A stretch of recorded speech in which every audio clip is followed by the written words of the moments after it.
Well, good afternoon, everyone.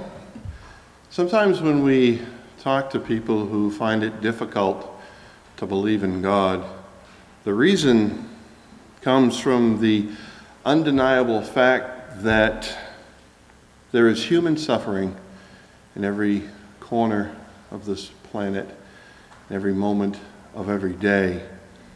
The idea is that if there is a God, then how could he allow such suffering? And some feel that if there is a God that allows this kind of suffering, well, then it's hard for them to justify worshiping a God that seemingly doesn't care about his creation. As we dig deeper into the subject today, we will see that this opinion comes from a fundamental misunderstanding of the relationship between God and his creation. If we assume that it is God's purpose solely to cater to the needs and the desires of his creation, essentially mankind and their problems, if God's sole purpose is to serve man, if that's our opinion, then we will find it very difficult indeed to understand many things about God and the reasons why he does what he does. But if, on the other hand, we seek out the truth about the Creator's purpose with his creation, then we will find that indeed it is incredibly unfair to blame God for the suffering that we see all around us. And also, when we look into the true purpose of God, we will find that he has both the intent and the plan to end suffering. And not just the little bit of suffering that I might feel from time to time, but to end all suffering, everywhere, with everyone, forever. Now, when we think about it, there's a lot of suffering on a personal level. Car accidents kill and injure thousands of people every day. Innocent people are robbed, assaulted, kidnapped, murdered. There are accidents that happen in the home or at work or at school. Babies are stillborn. Elderly fathers and mothers succumb to old age and the problems that are associated with advanced years. Soldiers from our hometown don't come home from foreign lands. Men and women lose their jobs, which causes whole families to spiral down into poverty. Children lose parents, parents lose children. All of these things cause pain and sorrow, and we have to admit that at some point each one of us is going to be affected. If we step back a little bit, we will see that suffering occurs on a global scale as well. And it doesn't matter whether we're talking about our personal sufferings or if we're talking about global suffering. The root of the problem is the same. So while there are many things which affect us personally, this afternoon we will need to limit our consideration to the big problems that face society, the big sufferings that face society, the kinds of things that many people today feel that God should just fix. So there's several categories of this. First, the pain and misery that is caused by illness. There's a twist on illnesses and diseases these days, because it appears that there is a rise of disease in the world, that more people are affected, but even more interestingly, our world is experiencing a reemerging of diseases, old diseases, things that mankind thought they had a handle on, that these things were taken care of and would not return. The global problem with disease is substantiated by research in the World Health Organization. And the World Health Organization has identified a number of diseases whose worldwide reemergence should be monitored. We may have heard of some of these: diphtheria, cholera, dengue fever, yellow fever, and as unbelievable as it might sound, even the bubonic plague. Of course, we know the bubonic plague more commonly as the Black Plague, which killed an estimated 25 million Europeans in the 14th century. Earlier this year, public broadcast reported that the resurgence of diseases once thought to be eradicated is a growing problem in both the developed and developing world. Again, a list of diseases that we may have heard of: scarlet fever, whooping cough, tuberculosis have all had recent outbreaks. And a polio-like disease is causing partial paralysis in children in California and in Australia. And along with this, we might note that polio itself continues to circulate in certain areas of the world, places like Pakistan and Afghanistan and Nigeria. And of course, something we are currently familiar with, the recent deadly outbreak of Ebola in Western Africa. This has captured the attention of the whole world, and especially the American media. And fear of this disease has spread like wildfire. But Ebola is not a new problem. The family of viruses that Ebola belongs to was discovered in the 1960s. There was a disease called the Marburg virus, and it affected 435 people in Rhodesia, South Africa, Kenya, Congo, Angola, and Uganda. Out of those 435 people who contracted the disease, 370 perished. That's an incredible 85%. This is the same family of diseases that Ebola belongs to. In the mid-1970s, Ebola itself emerged in Zaire and the Sudan. The first outbreak of Ebola claimed 53% of those who contracted the disease. Now, the recent outbreak in Africa has experienced, it has been reported that there's approximately 21,000 people have been affected by this disease in Western Africa. And it has claimed the lives of over 8,000. Over 8,500 people have perished because of Ebola. And the World Health Organization believes that, now it's reported 21,000 people have contracted Ebola in Western Africa, but the World Health Organization believes that that number could easily be 3 times that. Some 60,000 people. Now, what's equally disturbing about these numbers and about the reemerging of these old diseases is that it is occurring in some of the poorest and least prepared countries in the world. These countries don't have the technology or the medicines that is needed to combat these kinds of diseases. The effect of that, of course, is that it becomes widespread, that it becomes a threat to the whole population. Now, much aid has been given to those nations in Western Africa, and it's kind of passed out of the news, hasn't it? We don't hear so much about Ebola anymore. It's still there, but we just don't hear about it as much as we used to. And help has been given by many nations, but one could wonder, could more have been done, and could more have been done sooner? And how much of the world's response to Ebola has been made because of their fear of the disease, fear that it'll spread here?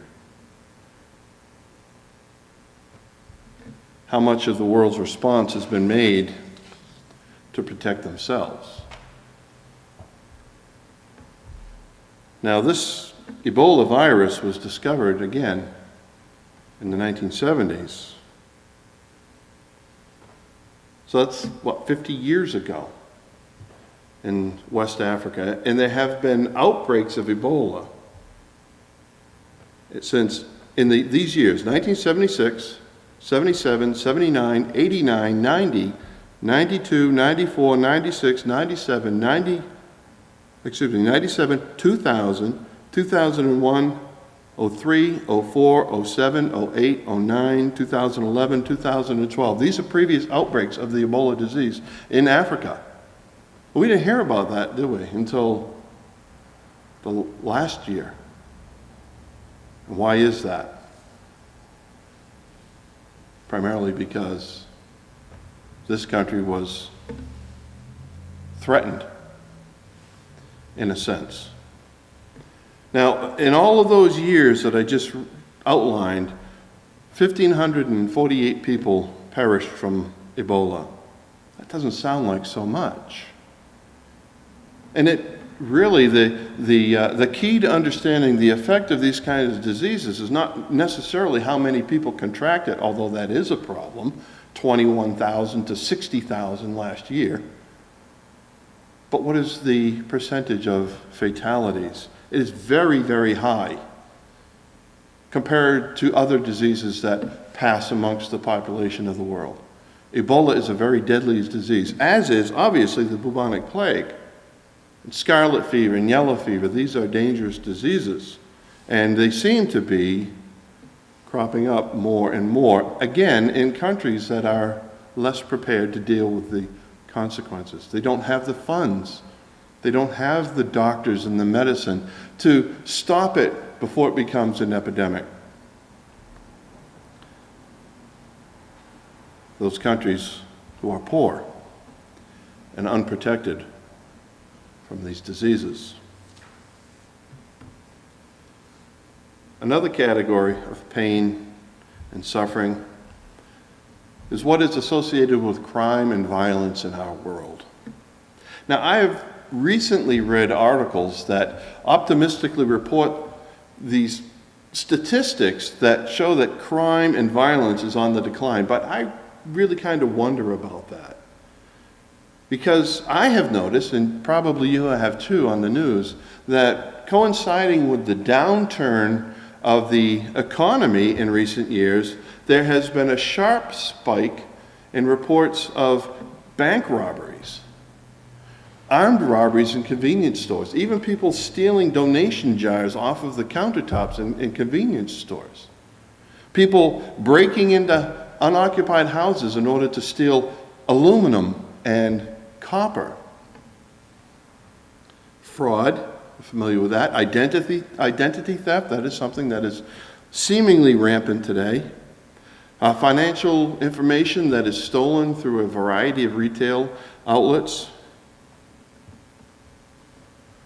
Well, the effect of this crime and violence in our world today, it ranges from a slight inconvenience. We might be slightly inconvenienced by needing to get another credit card because our old one is closed down because of fraud. But it jumps way up from there to personal harm and even death when we're talking about armed robberies, when we're talking about convenience stores and gas stations being held up at knife point and gunpoint. So the FBI says that violent crime has been on the decrease since 2008, but that's not very much comfort to someone who loses a loved one through a drive-by shooting or a botched robbery or even a mass shooting. And speaking of mass shootings, and when we think about mass shootings, our minds typically go to the schools in our country. Well, since the Columbine High School shooting in 1999, there have been 62 incidents of major school shootings. Now, a major school shooting is defined where one student or teacher or school employee is killed or injured. That's a major school incident. So there's been 62 of these in 15 years. It's something that is familiar to us because it seems to be in the news so much. And one of the scary things about these mass shootings is quite often the motive goes undiscovered. Nobody really knows why. They attribute it to some form of mental problem on the shooter, but when the shooter shoots himself,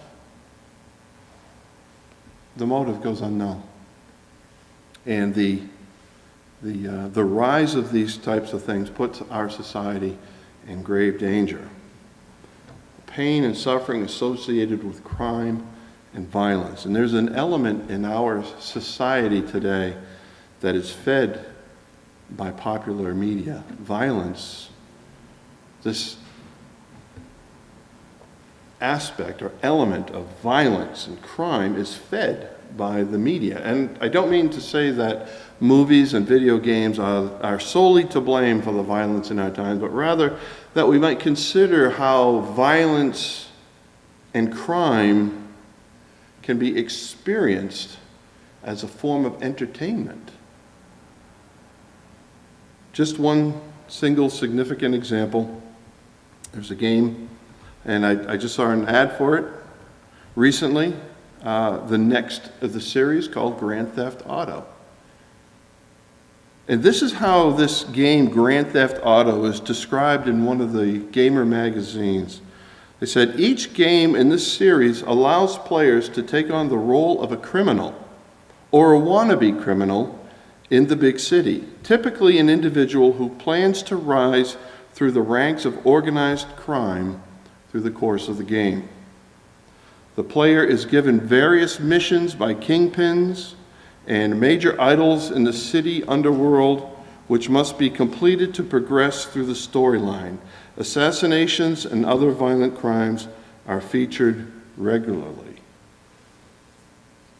NBC did a report on why this particular game has become so popular. NBC reported, on paper, Grand Theft Auto games are shorthand for everything that is wrong with America. Violence, prostitution, drug smuggling, gun running, political corruption, racial tensions, and oh yeah, Grand Theft Auto. But despite the criminal themes, the Grand Theft Auto games are some of the best-selling and best-reviewed in the business. What is it about Grand Theft Auto games that appeal to gamers? One player is quoted as saying, "I get to indulge my dark side for a bit."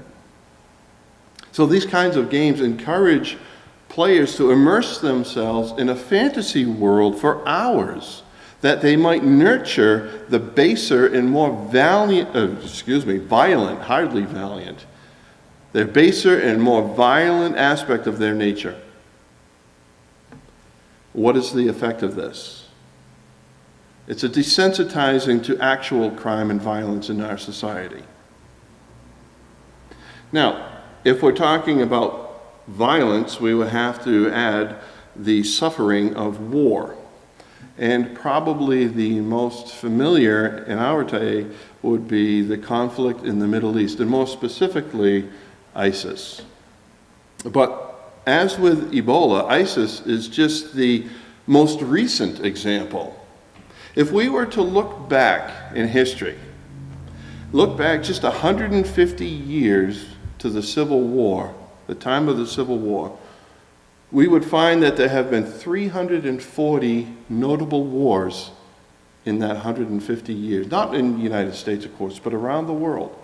Since the time of the Civil War, there have been 340 notable wars with a reserve death toll of 188 million people.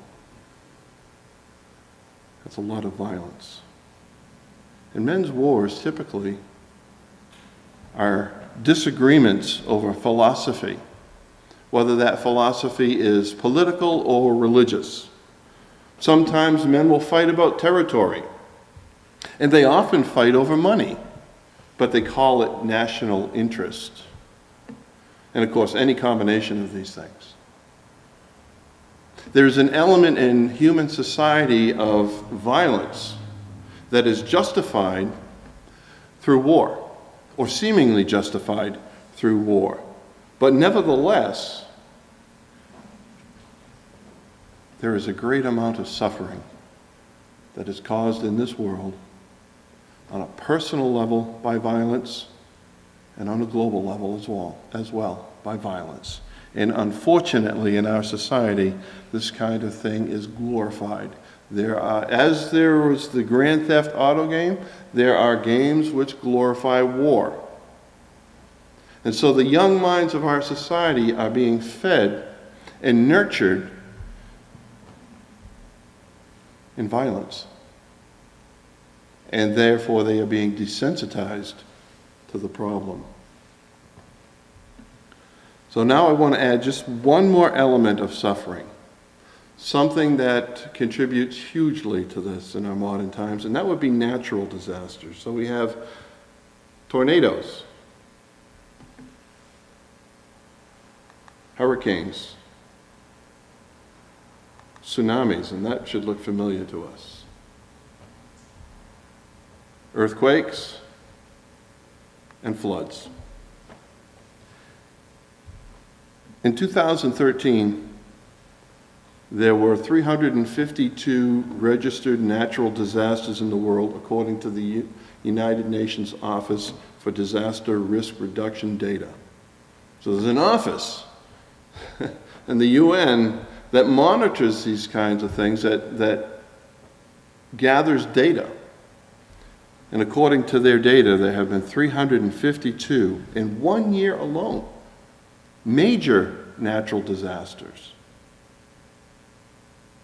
And these accounted for nearly 23,000 deaths. And some 96 million people were personally affected. Obviously, they lost their homes, they lost their business, or they lost loved ones affected by these kinds of things.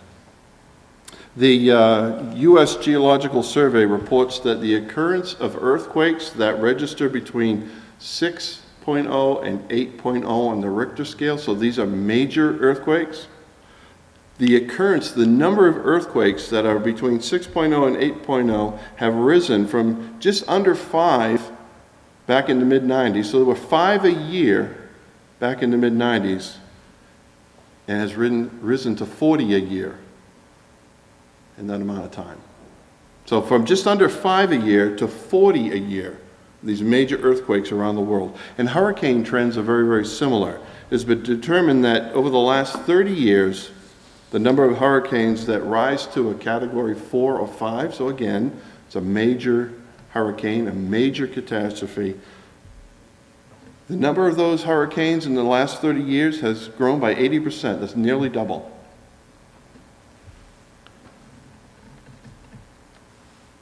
So the effect of climate change is something that is hotly debated amongst scientists. And understandably, we might be a little dubious about how something that we do in our puny lives could affect the whole world, the whole earth. But the thing that we have to keep in mind is that you and I are not alone. We have some 7 billion neighbors on this planet. And consider the effect that a population that large will have on air pollution and water pollution, depleting natural resources. These things do have an effect on our planet. We might like to say, no, that couldn't be. Something I do in my life? Well, it's not something that I do, but it's something that we all do that is having an effect on the planet. Now, it's been recently reported that fracking, you may be familiar with that term, fracking, it is a hotly contested method of breaking up rock underground using water pressure in order to release petroleum and natural gas. So in other words, the way that we've been enjoying the effects of this by our gas prices actually dipping down to under $2, and natural gas is very, very cheap. So indeed, this method of breaking up the rock underground is beneficial to us in our modern society, but they have found that fracking is affecting dormant fault lines that were previously unknown. And of course, it's not affecting them for the good. It's adversely affecting these fault lines. And we've had a few earthquakes recently in New Hampshire. I don't know that we could directly attribute that to fracking. I don't think that goes on around here. But just the fact that these fault lines very often are connected all around the world. And man is having an effect. You add these things all together, air pollution, water pollution, and whatever methods man chooses to try to make his life better is adversely affecting this planet and affecting its systems of weather and structure. So all of these things contribute to human suffering on a global scale. Now, there is more that we could say about financial hardship, about birth defects, homelessness, broken families, a lot of other things. But all of these together only show how bad things are in our world today. We can blissfully ignore them, perhaps, until it happens to us. But that is part of the problem. If we ignore it until it happens to us, that allows these things to grow in the world. So, yes, there are a lot of problems. There is a lot of suffering. And so the question comes, why does God not stop the suffering in this world? Why doesn't he just step in and take away all the things that cause people to despair, that cause people to suffer? I personally have been asked that question. My answer always begins with a single phrase. There is something very fundamental in the way that God has designed this world, and it has so much to do with why things are the way they are in the world in which we live today. And that single phrase is free will. Now, the Webster's Dictionary describes or defines free will as the ability to choose how to act, to make choices that are not controlled by fate or God. So essentially what this means is when we are faced with a decision, we are free to choose our own course. Man was not created as a machine programmed with predetermined responses for everything that he is going to encounter. God created man with the ability to choose what he wants to do. In fact, if we look at one of the first times that free will was exercised, we can gain valuable insight into the whole problem about suffering and trouble and hardships. So here is the record from Genesis then. Genesis chapter 3, verses 1 through 6. Now the serpent was more subtle than any beast of the field which the Lord God had made. And he said unto the woman, Yea, has God said, Ye shall not eat of every tree of the garden? And the woman said unto the serpent, We may eat of the fruit of the trees of the garden, but of the fruit of the tree which is in the midst of the garden, God has said, Ye shall not eat of it, neither shall ye touch it, lest ye die.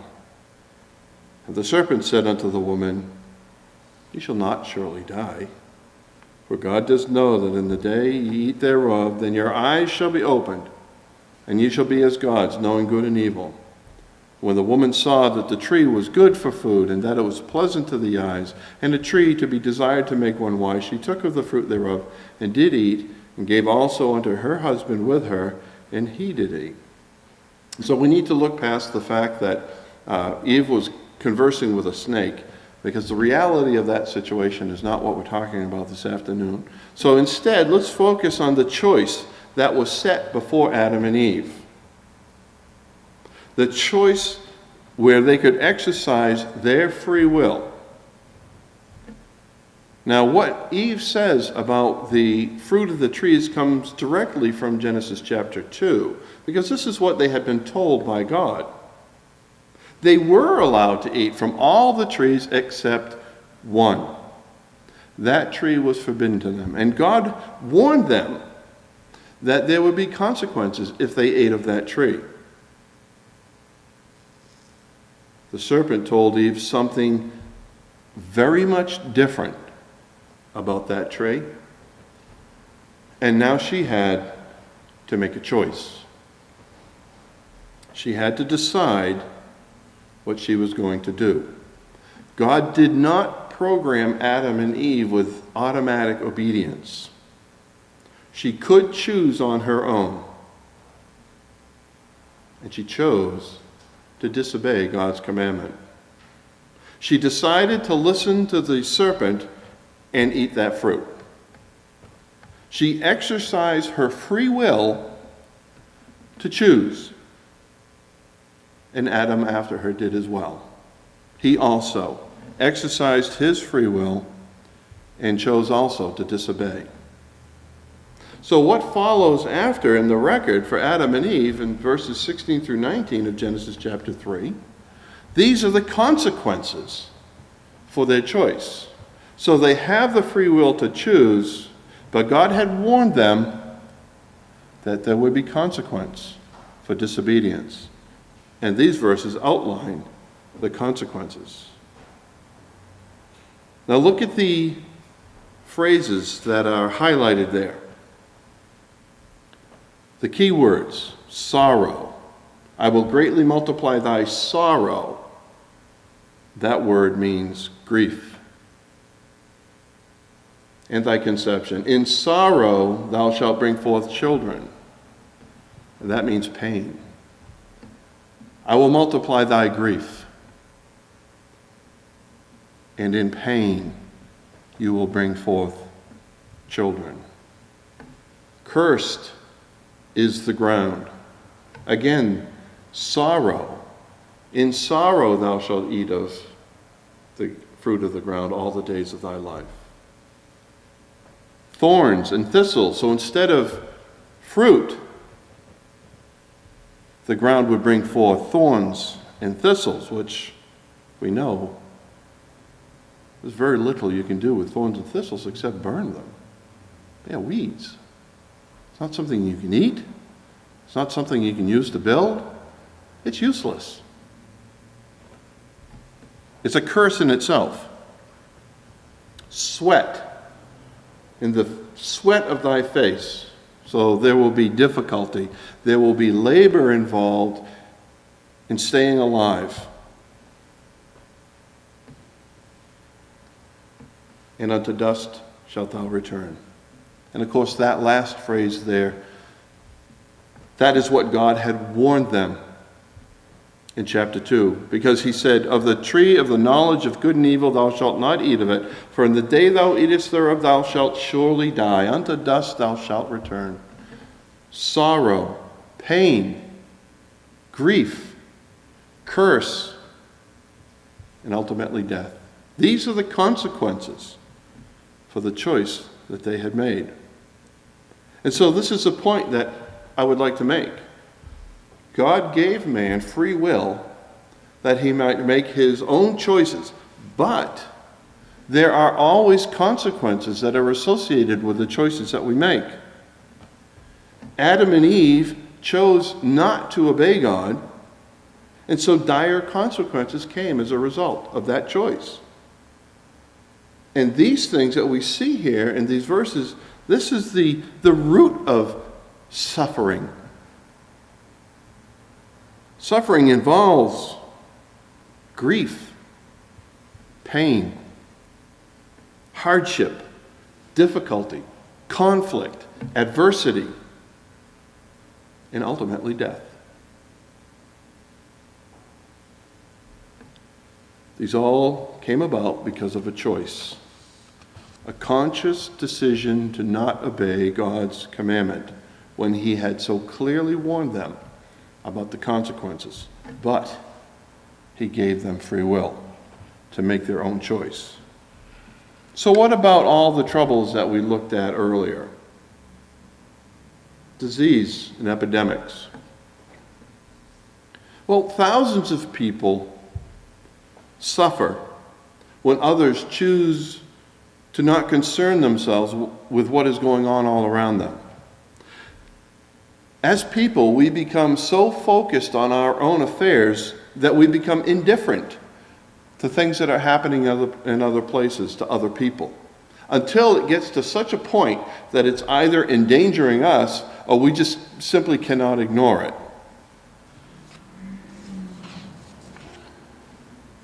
Unhealthy circumstances become epidemic when these things are ignored.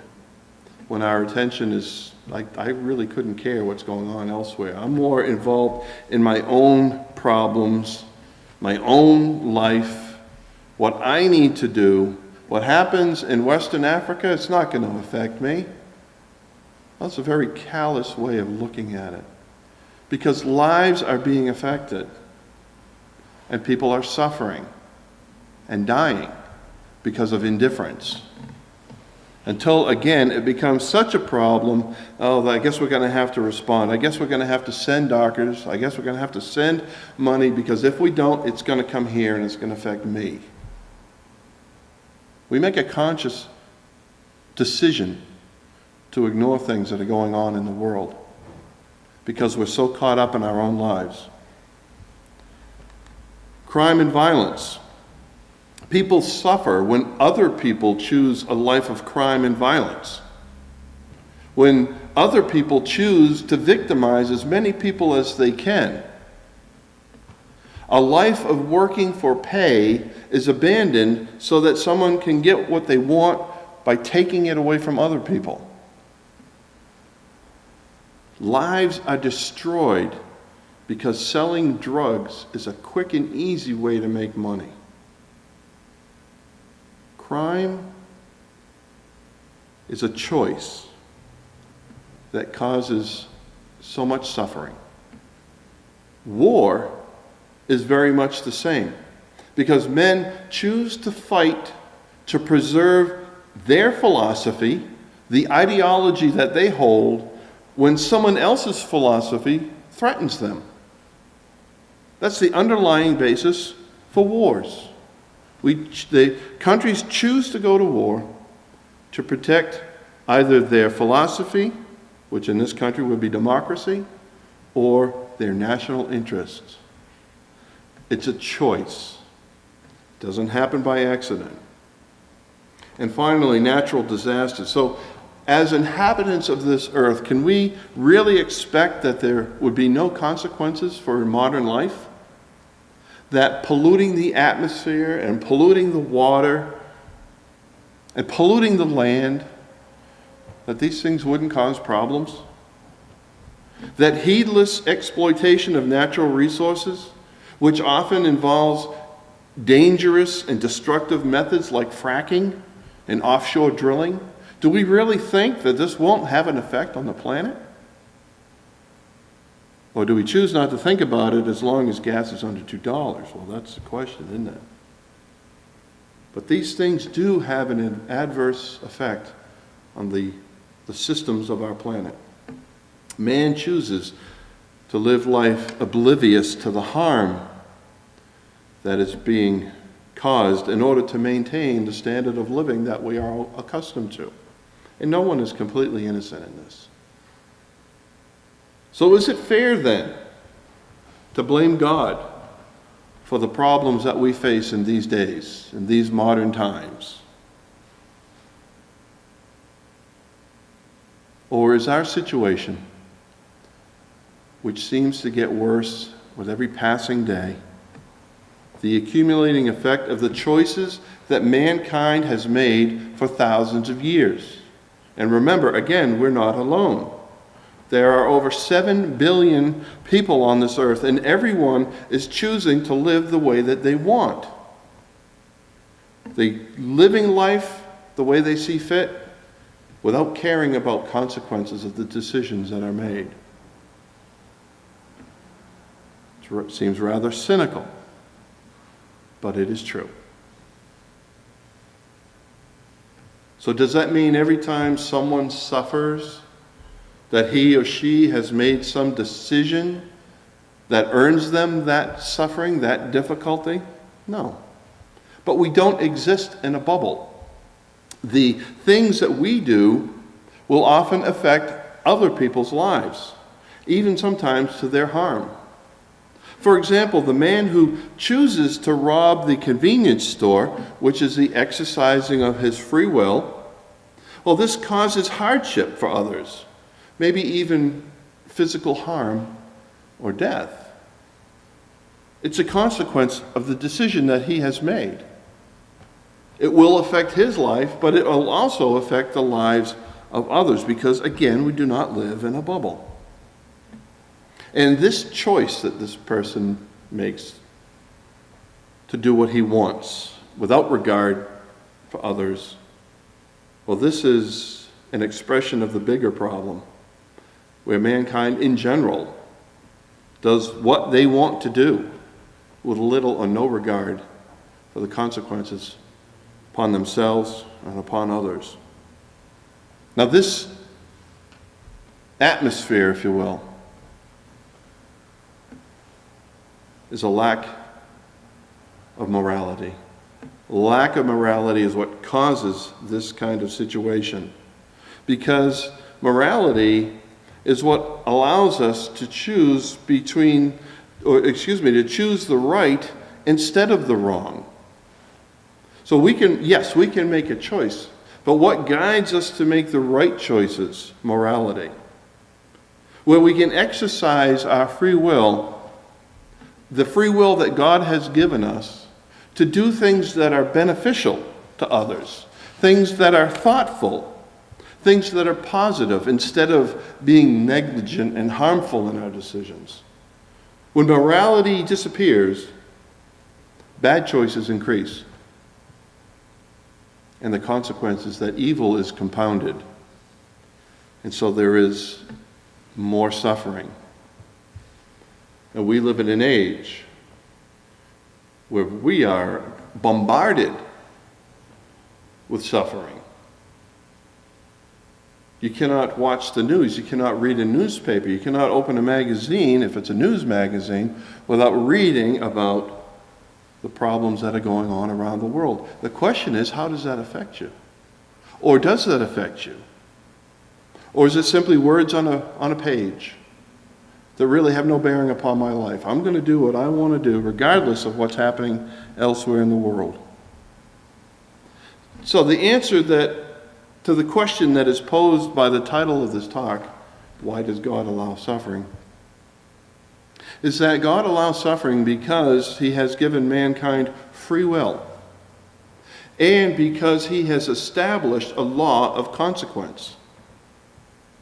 There are cause and effect all around us that we are very, very familiar with.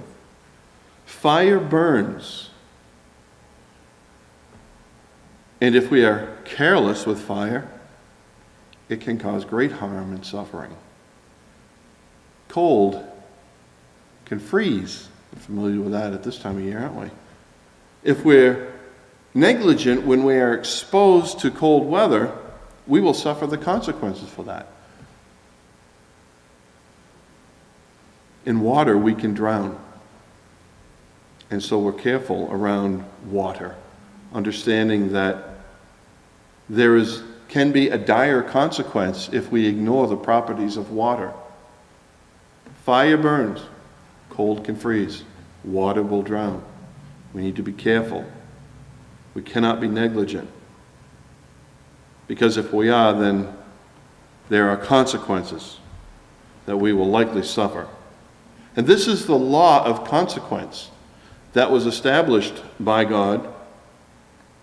And it was given to give man a sense of responsibility, that we might understand that what we choose to do is going to have an effect upon ourselves and upon others. And if we choose things that are harmful, the consequence of that is harm. And the result of that is suffering. So now we need to ask a different question. Does God have a plan to end suffering? What is God's solution for all the suffering that we've been talking about? Does God have a plan? Well, thankfully, the Bible tells us that he does. And as I said earlier, God's solution to the problem will solve the whole problem of suffering, not just what affects me. It will affect all suffering, everywhere, for everyone, for all time. So in order to understand what the Creator intends to do about the troubles in this world, the pain that we experience, the sorrow that is a common element in life, well, we need to accept a single fact, and it's a simple fact, but it's found throughout the Word of God.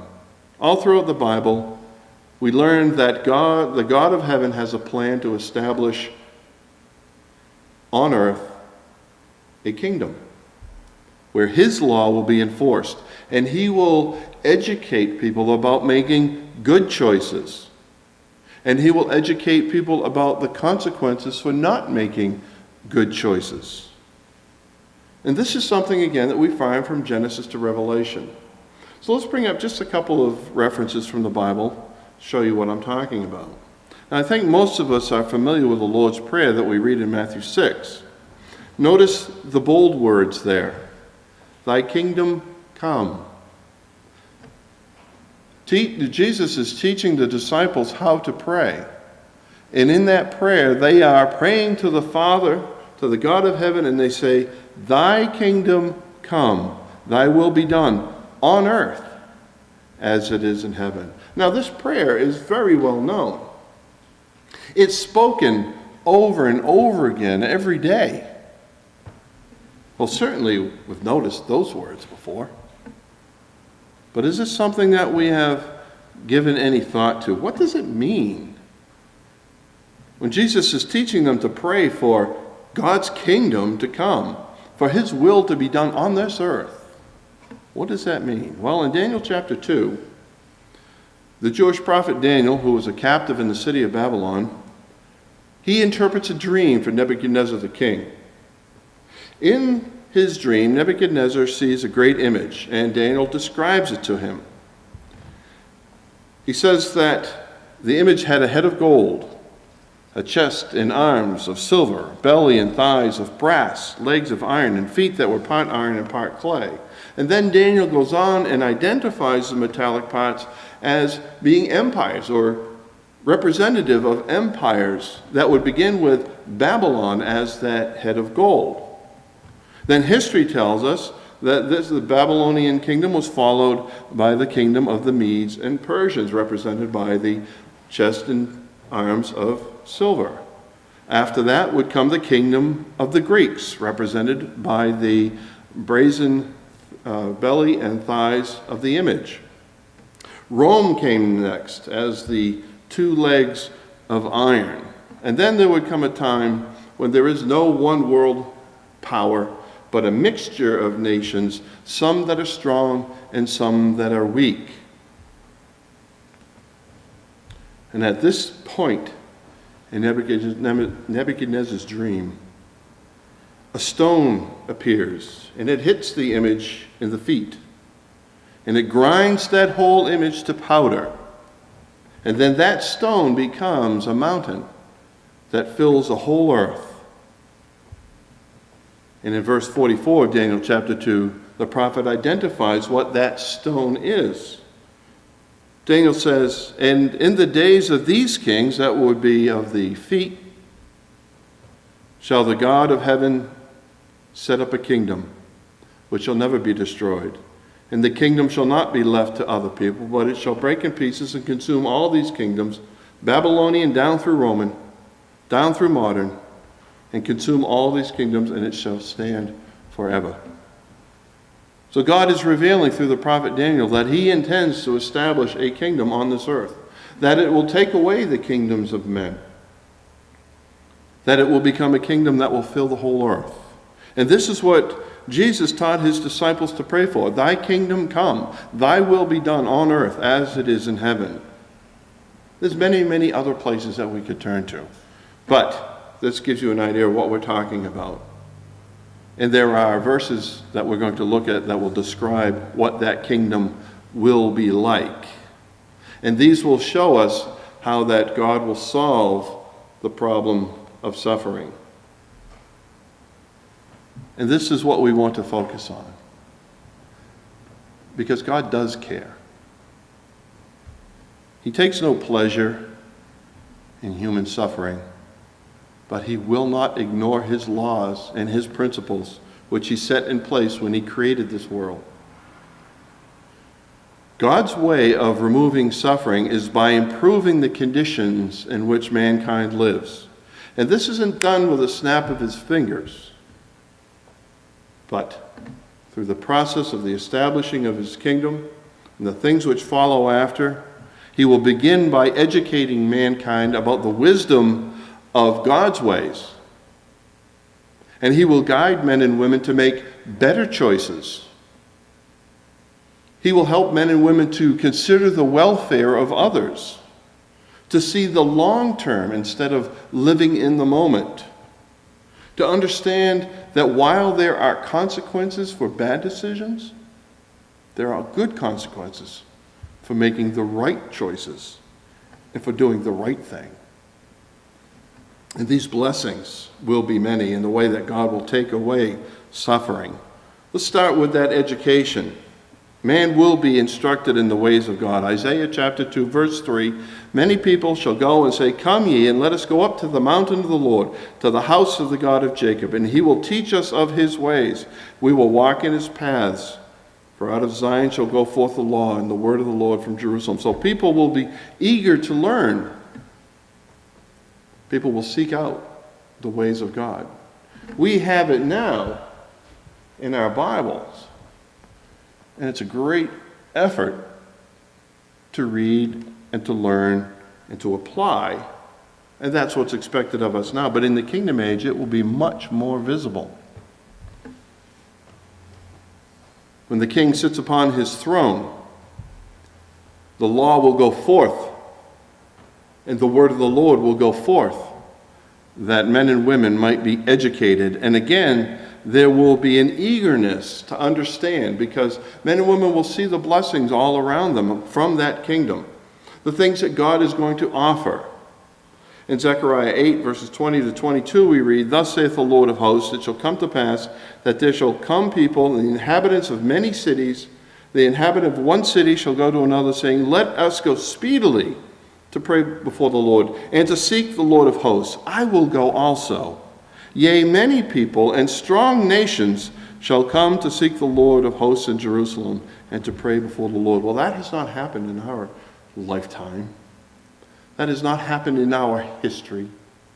This is something that is future. God will establish a kingdom, and he will bring about great blessings, and people will respond by seeking out the way of the Lord. Because what is it that good choices are based upon? It's based morality. Morality is the exercising of the free will based upon an understanding of the good things of God. It begins with education. And so God will educate the world. Now God promises to end wars and violence. Isaiah 2 verse 4, and he shall judge, or that word judge means govern, among the nations, and shall rebuke many people, and they shall beat their swords into plowshares, their spears into pruning hooks. Nation shall not lift up sword against nation, neither shall they learn war anymore. Now think about that. The instruments of war will be turned into instruments of farming and harvesting. So the tools of destruction will be turned into a more productive use. They will have a different purpose in the hands of men. Rather than killing and destroying and ruining, they will be for building up and planting and harvesting. Psalm 46 verse 9, he makes wars to cease unto the end of the earth. He breaks the bow, cuts the spear in sunder. He burns the chariot in fire. Now the word translated end there means the extremity, the outside border. So it's talking about the whole earth. God will cause wars to cease in the whole earth. He will utterly destroy the weapons of destruction. No longer will men impose their will upon others through violence. God will bring peace to the earth. And he will teach what equity is, what fairness is to men and women. In Isaiah 11, the prophet describes the king who will rule in God's kingdom, that being the Lord Jesus Christ. The prophet says, "He shall not judge after the sight of his eyes, neither reprove after the hearing of his ears, but with righteousness shall he judge the poor, and reprove with equity for the meek of the earth. And he shall smite the earth with the rod of his mouth, and with the breath of his lips shall he slay the wicked." So this king who will sit upon the throne in God's kingdom, that being his son, this king will rule righteously and fairly. No longer will the little guy be oppressed by the powerful of this world. No longer will the wicked take advantage of the innocent, because God is going to establish true justice in this earth. Hunger will no longer be a problem in this world. We see poverty on almost every street corner in our world, where children go to bed hungry, not knowing when or where they will eat. Moms and dads being unable to care for their children and their physical needs, hunger and thirst. Well, God is going to solve the problem. Psalm 72, we see a vision of God's coming kingdom. In Psalm 72, verse 2, we read words that are very similar to what we already read in Isaiah 11 about the king's righteous reign. Psalm 72, verse 2 says, "He shall judge thy people with righteousness, and thy poor with judgment." So this is talking about the same king sitting upon the throne in God's kingdom. This is the kingdom that God will establish. This is the equity and the fairness. Well, later on in that Psalm 72 and verse 16, we read, "There shall be an handful of corn in the earth upon the tops of the mountains. The fruit thereof shall shake like Lebanon. And they of the city shall flourish like grass of the earth." Now, corn in the Bible is grain. And so what this describes for us is an incredible bounty. Amos chapter 9, verses 13 and 14, "Behold, the days come, saith the Lord, that the plowman shall overtake the reaper, and the treader of grapes him that sows seed. And the mountains shall drop sweet wine, and the hills shall melt. I will bring again the captivity of my people Israel, and they shall build the waste cities and inhabit them. They shall plant vineyards and drink the wine thereof. They shall also make gardens and eat the fruit of them." So the earth is going to bring forth in plenty, because God is going to reverse the curse of Genesis 3. Remember what that says. "Cursed is the ground for thy sake. In sorrow shalt thou eat of it all the days of thy life. Thorns and thistles shall it bring forth to thee." Well, in the pictures of the kingdom, we see an abundance of grain. We see great prosperity and the easing of the problem of hunger. The earth will be able to bring forth an abundance. It will bear fruit greater than what we can gather out of it now, because we are living under the curse. And what this tells us is the reaper will barely have time to bring the harvest in before the plowman begins his work anew. A great bounty. The nature of illness will be changed, and miraculous healing will take place. Isaiah 35, verses 5 and 6, "Then the eyes of the blind shall be opened, and the ears of the deaf shall be unstopped. Then shall the lame man leap as a harp, and the tongue of the dumb sing." And life itself will be extended in God's kingdom. Isaiah 65, verse 20, "There shall be no more thence an infant of days, nor an old man that has not filled his days, for the child shall die 100 years old." So someone who dies at 100 is like a child, just a young child. So the disease, with the ills that accompany it, pain and sorrow, suffering, in God's kingdom, these things will be eased. And people will live longer and enjoy life so much more. My final verse comes from the last book of the Bible, Revelation 21, verse 4. God shall wipe away all tears from their eyes. There shall be no more death, neither sorrow, nor crying, neither shall there be any more pain, for the former things are passed away. So the idea of God wiping away tears is not literal, but it means that God is going to take away all the causes for weeping. And that means suffering will be no more. So the answer to the question, does God care about suffering? Well, yes, he does. Is he going to do something about it? The Bible clearly tells us that he will. The choice is before us at this point, whether or not we want to share in that kingdom, whether or not we want to be part of the wonderful things that God has promised, and these things will come to pass. And the Bible tells us that suffering and sorrow will pass away from memory.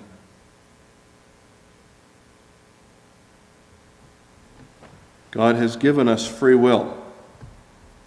And so may we have the wisdom to choose life and to choose the blessing that he has promised in his kingdom to come.